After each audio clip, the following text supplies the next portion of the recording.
segala keadaan, apapun yang kami alami Tuhan Yesus, kami mau tetap berharap kepada Tuhan.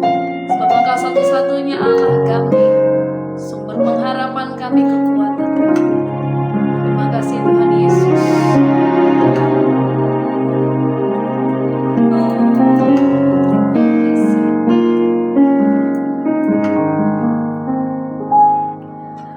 Dalam segala keadaan,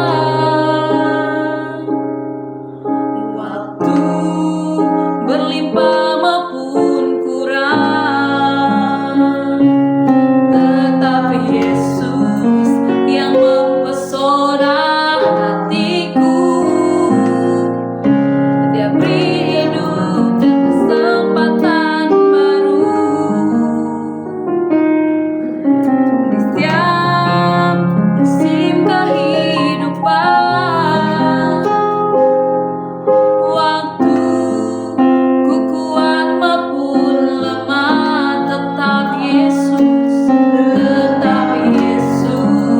yang mempesona hatiku. Dia beri hidup dan kesempatan baru.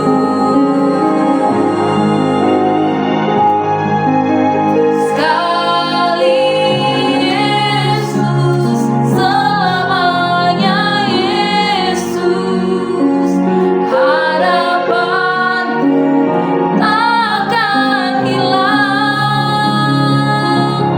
Karena kasih-Nya sekarang ku ada. Oh Yesusku, ku cinta Kau selamanya.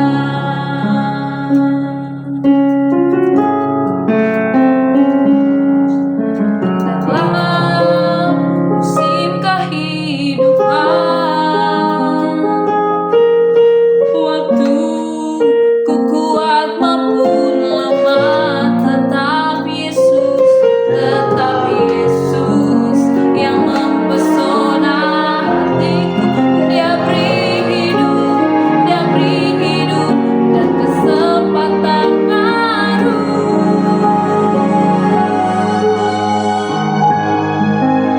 Sekali Yesus, selamanya Yesus, harapanku takkan hilang.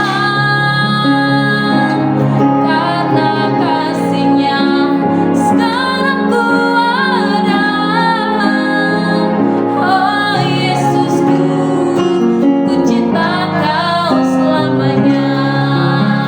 Sekali Yesus, selamanya Yesus, harapanku takkan hilang.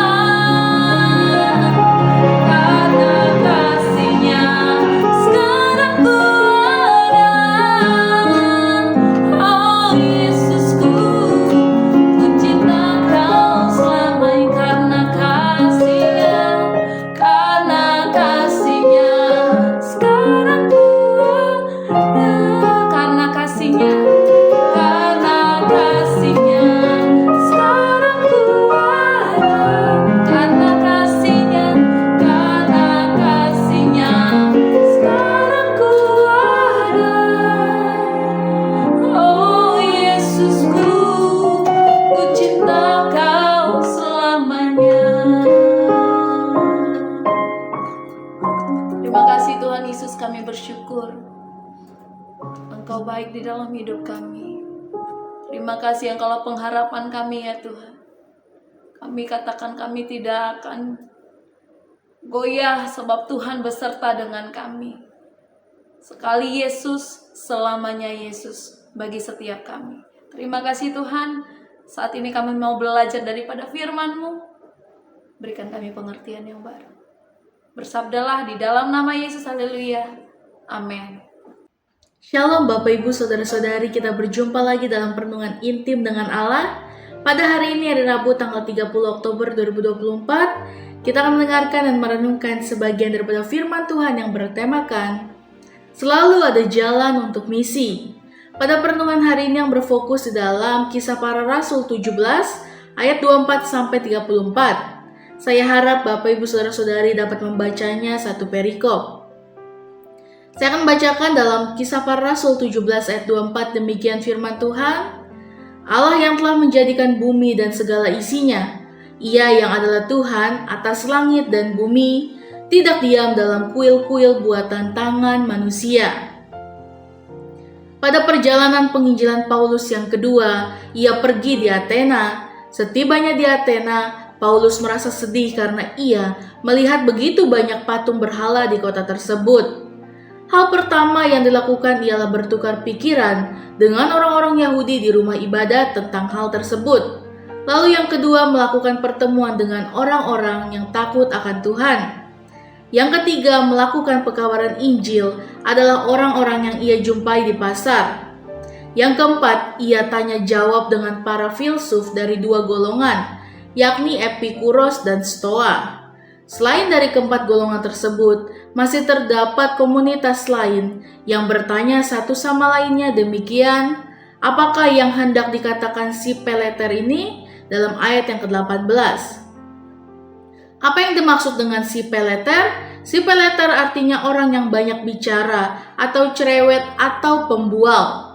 Dalam konteks ini, mereka menganggap Paulus sebagai pembual. Umumnya para filsuf dan masyarakat Athena saat itu enggan mengikuti pertemuan-pertemuan, kecuali terdapat seseorang yang dapat menyampaikan hal-hal yang baru. Karena penasaran, mereka mengajak Paulus untuk bertemu pada sidang Areopagus. Apa yang dimaksud dengan sidang Areopagus? Areopagus adalah nama majelis tinggi yang menangani bidang pendidikan, moral, dan keagamaan di kalangan elit pemerintahan ketika itu. Pimpinan sidang berkata kepada Paulus demikian, "Bolehkah kami tahu ajaran baru mana yang kau ajarkan ini? Sebab engkau memperdengarkan kepada kami perkara-perkara yang aneh. Karena itu kami ingin tahu apakah arti semua ini." Dalam ayat 19-20. Bagi mereka, konten materi yang disampaikan Paulus adalah hal baru dan aneh. Allah berkuasa penuh atas langit, bumi, lautan, dan segala isinya. Allah berdaulat penuh atas segala sesuatu dan kondisi. Allah memiliki kekuatan yang sempurna untuk mempengaruhi suasana hati, pikiran, dan perasaan setiap seseorang. Allah mengunggah suasana kebatinnya setiap anggota majelis untuk mendengarkan Injil Kristus. Ia mempengaruhi hati mereka sampai pada tingkat penasaran yang tinggi untuk mendengar materi atau pokok pembelajaran yang akan disampaikan Paulus. Ia mampu membuka jalan bagi siapapun untuk memperdengarkan berita Injil kepada setiap orang yang dikehendakinya. Karena itulah judul topik yang dibicarakan saat ini ialah selalu ada jalan untuk memberitakan Injil Kristus.